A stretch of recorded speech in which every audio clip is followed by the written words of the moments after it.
is just fantastic.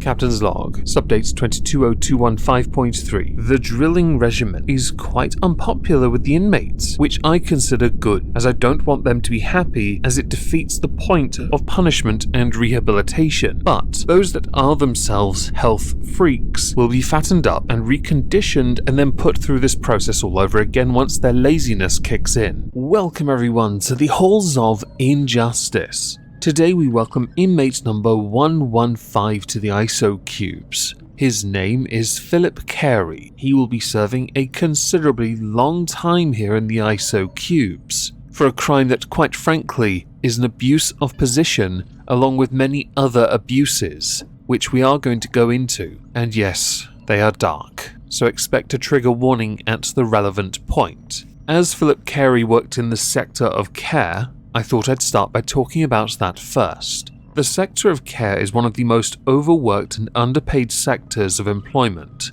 Many politicians talk about it on a semi-regular basis, as a means of trying to make it seem like they care about the carers. Nothing ends up happening in the United Kingdom especially, and those workers are still overworked and underpaid, and highly unappreciated. Workers are under tremendous pressure and stresses. Mental health for people that work within this field goes through pains and trials that many of us in other sectors cannot fathom. Everyone in any field of employment, though, needs an outlet for their pains, their stresses, their trials. Some take up boxing or going to the gym. Some paint, they sing, play video games, etc., i.e. take up hobbies of some kind. Others, though, have it boil up inside of them until this poison manifests because it becomes a poison inevitably, as something truly horrifying. And it is with this in mind, we now need to talk about who Philip Carey is.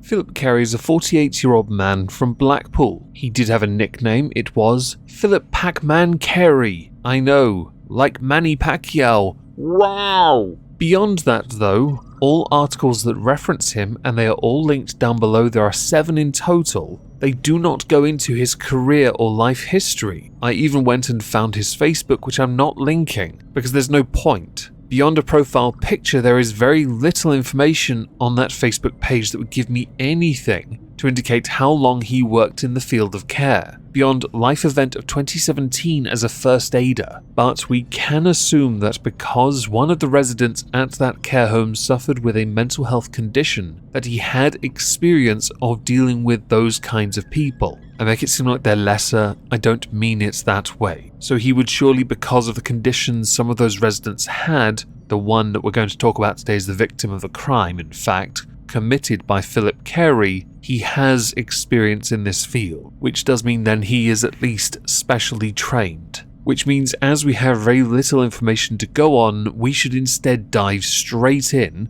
to the crimes of Philip Carey. And yes, consider this a trigger warning.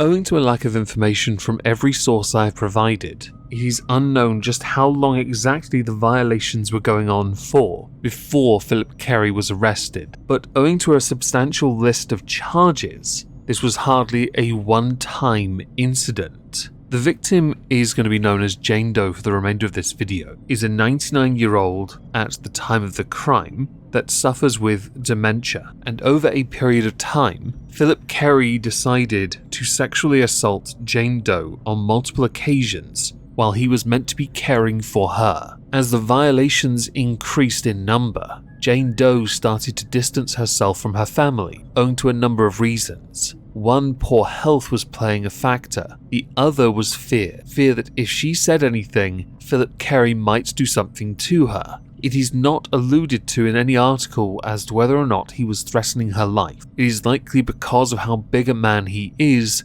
coupled with her age and her health, she was intimidated into silence, while he continued to violate her. We also don't know when this took place. No article specifies a year for it, but as the family were able to visit, this either predates COVID or happened very recently, because as the family were visiting, they noticed something was wrong. They noticed they were being pushed away, and it was when Jane Doe said 7 words that the family spurred into action. those 7 words were "don't leave me, they will hurt me." As what they did next, the family that is, leads to the arrest of Philip Carey, perhaps we should go to the arrest and the charges, as there are a few of them to go through. Because the alarm bells had been rung, the family decided to take action covertly by not telling anyone at the care home what they intended to do next, so as to best find out the root of the problem and then take necessary action to protect Jane Doe. So what they did was invest in a security camera, which they then inserted and installed covertly into Jane Doe's room. With that installed, they then went home and waited, while watching the camera to see if anything happened. And because criminals are stupid, it didn't take long, because Philip Carey continued to violate Jane Doe. But this time, he was seen on a camera via a live feed by family members who I don't think were prepared for that. Although based on this picture that he posted to his Facebook, I'm wondering if he got that from Jane Doe. So while the violation was taking place, the family made a very swift phone call to the police, who then went to 2 locations. One was to the care home to arrest Philip Carey. The other was to the home of the family who had the security camera footage, because that evidence was very much required. Philip Carey was arrested and charged with 3 things. The first charge was rape. The second, sexual activity with a person with a mental disorder impeding choice. And the third, sexual activity in the presence of a person with a mental disorder by a care worker, which is contrary to Section 40, Part 1 of the Sexual Offences Act of 2003. All 3 charges, in fact, fall under the Sexual Offences Act of 2003, and that is what I'm now going to directly cite before we proceed any further. For the charge of rape, a person commits an offence if A. He intentionally penetrates the vagina, anus or mouth of another person, B. with his penis, B. does not consent to the penetration, and C. A. does not reasonably believe that B consents. 2. Whether a belief is reasonable is to be determined having regard to all circumstances, including any steps A. has taken to ascertain whether B consents. 3. Sections 75 and 76 apply to an offence under this section. And 4. A person guilty of an offence under this section is liable on conviction on indictment to imprisonment for life. Section 32 references a person with a mental disorder impeding choice. 1. A person, A, commits an offence if A. he intentionally causes or incites another person to engage in an activity, that person being B. B. the activity is sexual. C. B is unable to refuse because of or for a reason related to a mental disorder. And D. A knows or could reasonably be expected to know that B has a mental disorder, and that because of it, or for a reason related to it, B is likely to be unable to refuse. 2. B is unable to refuse if A. he lacks the capacity to choose whether to agree to engaging in the activity caused or incited, or B. he is unable to communicate such a choice to A, with the sentence being up to life in prison. The final charge is engaging in sexual activity in the presence of a person with a mental disorder impeding choice. A person A commits an offence if A. he intentionally engages in activity, B. the activity is sexual, C. for the purpose of obtaining sexual gratification he engages in it, 1. when another person, B, is present or is in a place from which A can be observed, and 2. knowing or believing that B is aware, or intending that B should be aware that he is engaging in it. D. B is unable to refuse because of or for a reason related to a mental disorder. And E. A knows or could reasonably be expected to know that B has a mental disorder, and that because of it, for a reason related to it, B is likely to be unable to refuse, with the sentence for this being up to 10 years. So with that all in mind, let's go to the trial of Philip Carey.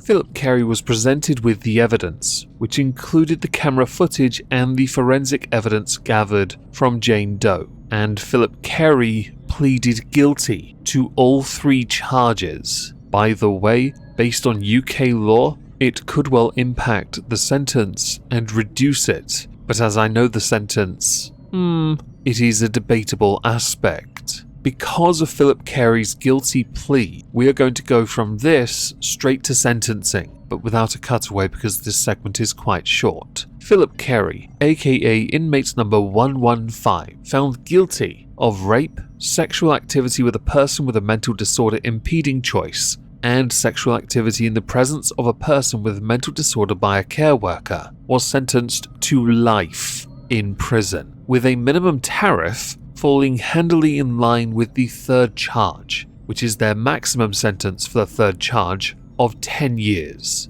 before being eligible for parole. We here at the Halls of Injustice of course disagree with that aspect entirely, and firmly believe his sentence of life should be life, with immediate castration, akin to that of the Nullo cult. Shortly after sentencing, the senior prosecutor Sophie, whose unpronounceable last name I'm not even going to try and pronounce, said Carey abused his position of trust and targeted a vulnerable woman who he should have been caring for. I hope today's sentence provides them, the family, with some comfort, knowing Carey has been brought to justice for his actions. The family, after this, had said that it was a very distressing experience for all the family as they struggled to come to terms with what had happened. Our elderly relative has gone through a horrific ordeal at the hands of someone we trusted to care for her. We had noticed her behavior had changed. She became withdrawn, wouldn't hug or kiss us, and she didn't want us to go when we were leaving. And on a couple of occasions, she said things that would worry us,